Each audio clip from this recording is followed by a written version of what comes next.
ایک دن ایک چرواہا اپنی بکریاں چرا رہا تھا۔ موسم دھندلا اور سرد تھا۔ چرواہے کے کپڑے پرانے اور پھٹے ہوئے تھے۔ اس کے پاس نہ کھانے کو کچھ تھا، نہ آگ جلانے کو لکڑیاں۔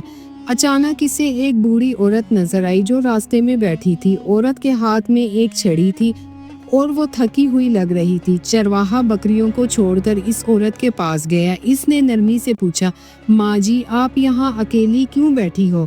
عورت نے کہا، بیٹا میں گاؤں جا رہی تھی، راستہ بھٹک گئی ہوں۔ چرواہے نے کہا، ماں جی آپ میرے ساتھ چلے، میں آپ کو راستہ دکھا دوں گا۔ بوڑھی عورت بولی، بیٹا میرا پاؤں زخمی ہے، میں چل نہیں سکتی۔ چرواہے نے اپنی لاٹھی دی اور کہا، اس پر سہارا لیجئے۔ عورت نے لاٹھی پکڑی مگر پھر بھی نہ چل سکی۔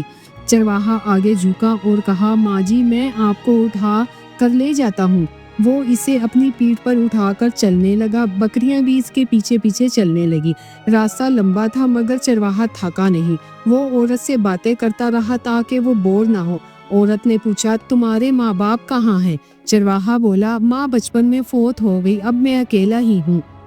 عورت نے آسمان کی طرف دیکھا اور کہا، اللہ تمہیں بہت نوازے بیٹا۔ تھوڑی دیر بعد گاؤں کا دروازہ نظر آیا۔ چرواہے نے عورت کو اس کے گھر تک پہنچا دیا۔ گھر چھوٹا سا تھا مگر صاف ستھرا۔ عورت نے چرواہے سے کہا، بیٹا اندر آؤ، کچھ کھا لو۔ چرواہا بولا، نہیں ماں جی میرے پاس بکریاں ہیں، مجھے واپس جانا ہے۔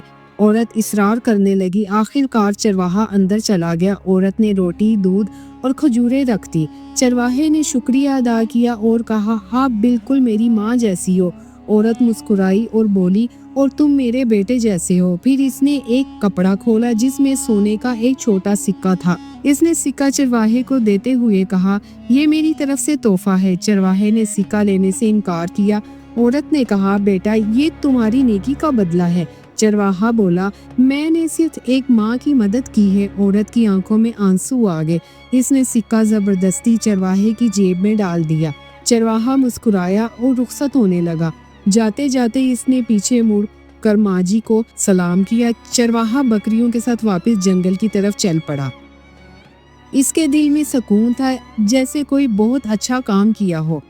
رات ہونے سے پہلے وہ اپنے کچے گھر واپس پہنچا۔ اس نے بکریوں کو باندھا اور تنور میں آگ جلائی۔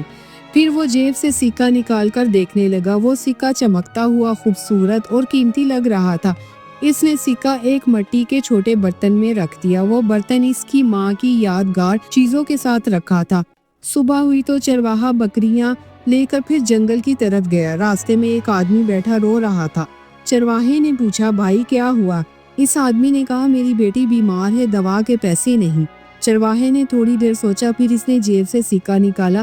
یہ لو بھائی، اللہ شفا دے گا۔ آدمی حیران رہ گیا، یہ تو سونے کا سکہ ہے۔ آدمی نے سونے کا سکہ دیکھا تو نرمی سے مسکرایا اور کہا، کچھ تحفے رکھنے کے لیے نہیں ہوتے بلکہ نیکی کے ساتھ آگے بڑھنے کے لیے ہوتے ہیں۔ اس طرح وہ چرواہا بغیر کسی لالچ کے گاؤں والوں کی مدد کرتا رہا۔ کوئی بیمار ہوتا تو وہ دوڑ کر دوا لا دیتا، کوئی بھوکا ہوتا تو اپنی روٹی بانٹ دیتا۔ اس کی نرمی، سچائی اور نیکی سب کے دلوں کو چھونے لگی۔ پورے گاؤں میں اس کا نام عزت سے لیا جانے لگا۔ لوگ اسے صرف چرواہا نہیں، نیک دل انسان کہنے لگے۔ چھوٹے بچے اسے سلام کرتے، بڑے دعائیں دیتے اور دل میں اس کی محبت گھر کر گئی۔ یوں ایک سادہ سا چرواہا اپنی نیکی سے سب کے لیے روشنی بن گیا اور اس کی کہانی ایک مثال بن گئی جو نسل در نسل سنائی جانے لگی۔